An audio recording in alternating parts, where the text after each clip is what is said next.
We've just slipped in to do an hour or so at the old Telegraph station, and where we found a lot of coins in the past. And Colleen's picked up a lovely 19th century button now. Look at the condition of that, our own make. It's just still got the silvering on it, has, on the, in the centre there. What's the back like? It's not too bad. The coins and the buttons here are just in fantastic condition because it's a sandy soil and well drained, and they don't rot away. So that's been there over 100 years, and look at the condition of that thing. Beautiful. Well, Colleen's just got a second button in about 10 minutes. As you can see, it's still in the dirt clump. A button ball.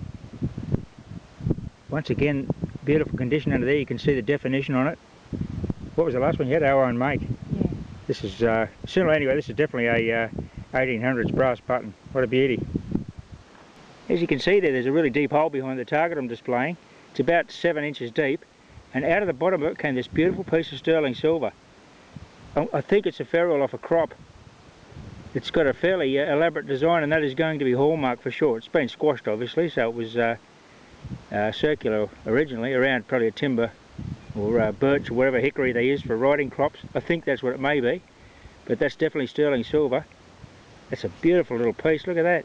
That was a really deep target, and just a whisper on the proportional audio when I started, but it came out of the bottom of that hole at about 8 inches. Well, this was another very deep target, and a good example of the buttons we got on this site that dates from the 1870s, the old Telegraph station. Look at the quality of that. Like the day it was dropped. Just beautiful. Quite deep, well preserved in the sandy soil. Still got the silver ring on the back and some of it on the front. You can probably read that on the video. I can't quite make it out, but I'll subtitle a maker's name. It's just beautiful.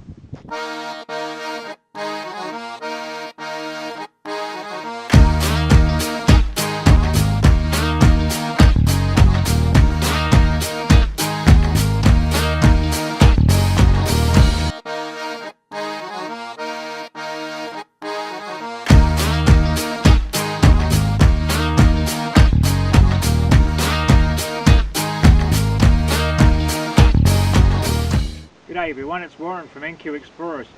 Today Colin and I are in a old copper mining ghost town that dates from 1887. As far as North Queensland mining towns go, it's a big one. There was 1,500 people here in 1913. And because the copper prices soared during the First World War, the town absolutely boomed. It was a very rich little town. There was even a railway siding here that came down from the north to truck out the copper ore, which all went to Europe, of course, for the war effort. 1920, after the First World War, the copper prices just went through the floor. The companies went broke, and by 1933 everybody was gone. It's just a magnificent place. It's incredible scenery out here, and this, for a relic hunter to come into a place like this, which is very, very remote, the ground is just littered with old matchboxes and tobacco tins, and you know there's going to be good gear in here. There's old house sites, water tanks, and what you can be sure at this concrete structure is the town well. So I'm right in the centre of town here. There's an old church, there was a dance hall, an ice cream parlour, cordial manufacturers, and several hotels. It was just a booming mining frontier town. But I mean, out here in the summer, it gets up around near 60 degrees Celsius, incredibly hot. Could you imagine smelting copper here? And there's a very large town cemetery which attests to all the industrial accidents, and of course all the young children, unfortunately, that passed away as infants. So anyway, we're going to have a great time in here, I'm sure of it. So thanks for watching. We'll be back shortly. A little bit of wind in today. Hope it doesn't interfere too much with the audio, but Colin's on the board straight up. I mean, look at the stuff on the ground here. Matchboxes, tobacco tins. And what you found on top? Colin just found a Chinese coin, sunbaking. Why is there a Chinese coin here? What a great find. Well, there's a reason that is because the Chinese market garden has provided all the fresh fruit and vegetables for the miners. So obviously we're in a Chinese house, or look at that. She's found a Chinese half cash coin, sunbaking. What a great start. We've been here literally 4 or 5 minutes. Ripper. Here's an example of the relics that's just lying on top of the ground here. It's an old tobacco tin lid, WD&H Wills, Australia Limited, trademark. And lots of old 1880s and 1890s and 1910s matchboxes. I'll show you some of those as we move along. Well, here's my first relic, and it's sunbaking, just like Colin's Chinese coin. As I reckon a lot of the finds today are just going to be sunbakers. We're out in a very arid desert environment here, very rocky, it's quite shallow ground. 19th century brass button. Oh, look at the condition. Ask for crowns. Still with the silvering. Oh, sorry, it's our own make. Beautiful.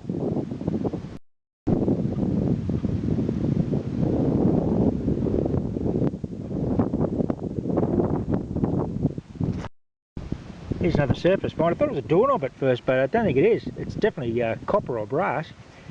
I think maybe it is a doorknob. It's just been squashed, the outside casing of a doorknob. And just next to it, a good sized 2-hole button. I tell you what, the AT Pro's not doing a lot of work. Good at it all by eyeball. All the matchboxes and tobacco tins are absolutely everywhere. This one's a little bit more unusual. I think it might be Duncan's Wax Vestas Melbourne. That's not so common as the others that we're finding here. Lots of the Bell and Black and Commonwealth Match Company. That's nice. I'll see if I can find another example of that, that brand of wax matches. Okay, well, two things we've both done in here today to minimise the effect of the iron, which is a great quantity of iron here, surface iron. We've both got our iron to scrim on 40, and Colleen hasn't, but she's notched out up to 45. I've notched out up to 50. Actually, you've only got what? Yeah. So she's got iron to scrim on 40. She's in Pro Custom, and she's notched out up to 45 with the elimination. And we're using the little coil because the big coil here would just swing over too many targets in one sweep. No more sunbaking targets. Colin's just found half a pair of scissors. Very poignant that all these people lived out here and this was their home once, and now it's all gone. Oh yeah. I saw a bit of a bedpost up there further. Oh yeah, off an old set of dressmaking scissors. Hey look, it's still got the silvering on it. Oh, well, probably making the kids' school uniforms and everything out here. Well, it was a substantial house by the look of this. It's got a bit of trouble with his front footpath. Other side would have been the front garden. I'm not going to suggest there are lawns out here, but there would have been a reasonable water supply in the wet season. So at the end of the path would have been the front steps. I always check there for coins. I didn't have any there then. Bit of tin flashing for the white ants along the front. We're inside the house now.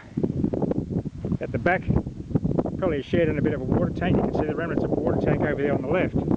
Just down here where the detector's sitting, got a lovely 80 signal. I dug what looked like, I thought it was a bit of a razor, but I think it might have been some sort of hair cutting implement, but it was silvery sort of item. I'm not sure what it was. Just adjacent to this spot. So we'll have a live dig here and see. Okay, here we go with the live dig. Okay, that's a solid, we'll call it a 78. Jumps to 80. I'm not really sure what this is going to be now because I thought it was a fairly consistent target, but if it's a coin it won't generally jump so much unless it's at a funny angle. We'll see. Oh no, what's this? It just came out of the ground. That's it, that's the target there. Ah, what is that? Interesting. Bit of brass fitting of some sort. Still on that old house side. Isn't it amazing how people walk out of these places? Look at this. This is a file. I could use that now. Look at the condition of that. I want to take that home. Just put a wooden handle on it. Ripper. Another house side on the other side of the street. You can see there's a water tank there and some boilers up there. Would have been the hot water choppers. I just got my first complete bottle, and next to it, if I can just find it again, there's the bottle. There's a clock cog. Clock cog? Look at the condition of that thing, laying in the sun all those years. And a little bottle, not marked, but you can see that it's imperfectly made, so it's an old bottle. I don't really know. Oh, it's a crown seal though. So it's not that old, I guess. It may be 1920s or something.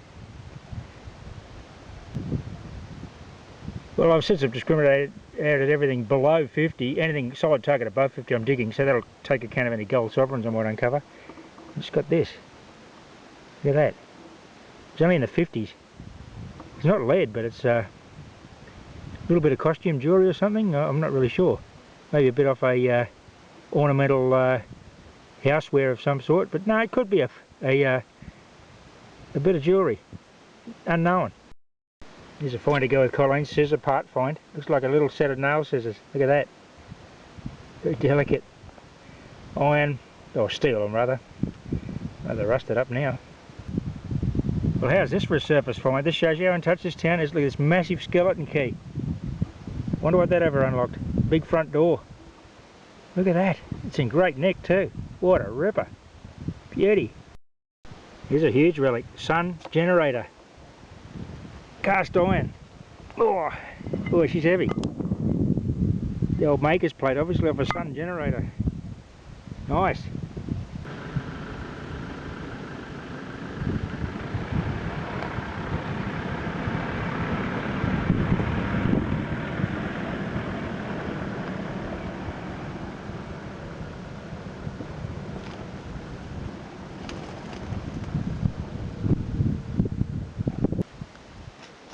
I just got this nice Paris buckle, Jason, a fairly large concrete slab. I've moved into the centre of town now. I think I'm in the middle of the main street, off to the side down an alley.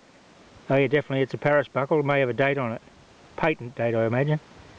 Oh, I just moved the Defender into town. We're going to have a bit of lunch, but as you can see, this is a concrete slab here, quite large.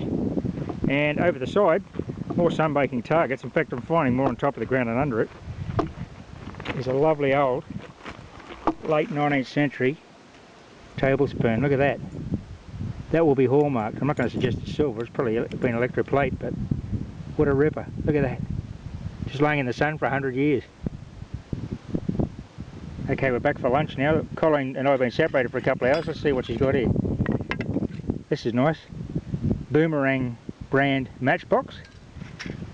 Huge piece of bullet grey buckle. That's that little Chinese coin. We've got to clean that up that we found at the start, early on. Okay, buttons. Oh, that's nice, our own make. No, that was from yesterday. Oh, was it? Oh, that was another site, sorry. Okay, glass stopper. Oh, okay. Well, there's another skeleton key. I think mine's more complete though. We'll have to get it out and have a look, but that's fancy that. They're big door locks, aren't they? What's that? Shotgun base, is it? What's that say? Okay. Okay, what's this doohickey? Brass, well turned. Was that a surface find? He dug it. Oh, it's got a thread. It's a hose nozzle, isn't it? I thought it might be. Yeah, it's a hose nozzle. Okay, there's a bit of scissor you saw earlier. What else we got in here? Washers. What's this? Is this a picture? Is that a picture hook thing or what? Oh yeah, that's a picture hook, I think. Little ornate pressed Victorian picture hook. The matchbox, she's been collecting the matchbox lids as she does. Look at this old handmade square nail. Holy, that's a ripper. We got a clock part. What's that? It's a brass. Yeah, a brass knob or, yeah, the lid off something. Piece of clock. Yeah, it's a pocket watch. That's lead, is it? Oh no, it's, I don't know, it's solid metal, whatever that is. Bit of slag from the slag dump. Was that a signal on the detector, obviously? Yeah, it was 80. I've seen a lot of these things. What are they? Are they off boots or something? I haven't been picking them up. You got some rounds there. Oh, that's nice. Well, that's a good looking lid.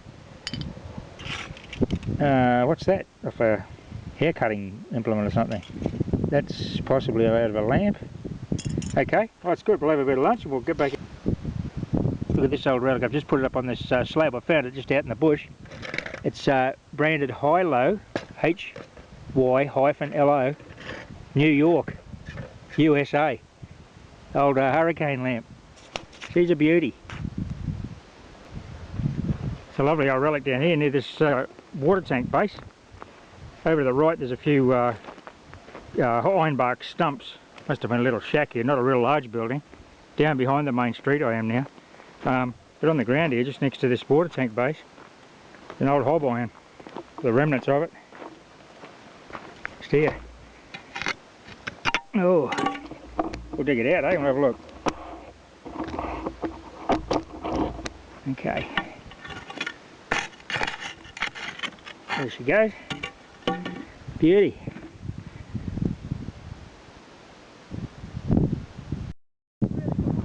Okay, Colin's just found a file on the ground over there. I've found a shorter one just about 2 minutes ago, so look at this find she's got coming out of the ground. Oh, it's a fork. A 19th century fork that's eat round corner style. Nice one. What we've got here is a hotel cellar. It was a big 2-storey hotel. There's little bits of bedstead and that laying around, but that would have kept the barrels and the kegs nice and cool down there underground, I guess, and the heat of the summer. And as you can see, these old cast iron beds, such as that, all mangled up. A few pots and pans and things, and broken bottles of course. Up against this old bit of mulga, lovely 85, and a coin's just come out of the ground. That's my first coin for the day. It's been Colin found that Chinese coin right at the start of the day, and there it is there. Beautiful 85 that was. So let's get it out of the dirt and see what it is. Okay, here's the coin. Let's have a look. Oh, it's silver. It's an old shilling. Well, I thought it would be with a reading like that. It is an old Victorian shilling, and look how worn it is. So there's the crown. 1 shilling. Here's on the back, Victoria, you beauty.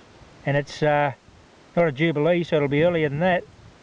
Lovely old coin. I'll give it a clean and we'll get a date. A few flies getting in on the action here. There she is. It's a beautiful Victorian sterling silver shilling, English shilling. There's Victoria. You can see it's been in circulation a long time, probably wasn't dropped till the 1920s. And the date is 1878. You see it on the bottom there? What a beauty. Nice big piece of silver. It's a lovely signal. I haven't checked the hole. There could be more here if I'm lucky.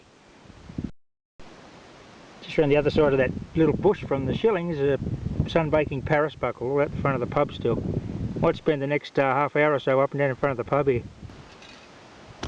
Okay, we're back at the Land Rover. Colin's just coming through with some of our finds here.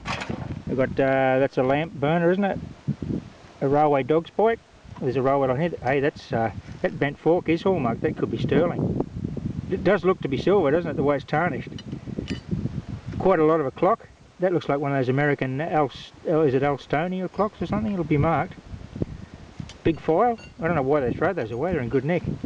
Beautiful piece of pressed Victoriana here. I don't know what that's off. Maybe off an ornament of some description. Yeah. Oh, and this is a nice find. It's a marble out of a cod soda bottle. Didn't find any complete cod bottles, but that's definitely the marble out of the cod bottle. That would date from the 1890s, 1880s. That's some nice find. Well, we might wrap it up there today. We've got about an hour to drive back to camp. Had a really good day in here today. I hope you enjoyed watching it. Lots of old relics on the surface. Quite a few dug relics. Right at the start there, Colin's Chinese coin, and right at the end I got that beautiful sterling silver shilling, 1878, which dates from 10 years before the town was even founded. So that's quite an old coin. That's why it's quite worn. Anyway, thanks for watching everyone. Happy fossicking. Bye for now.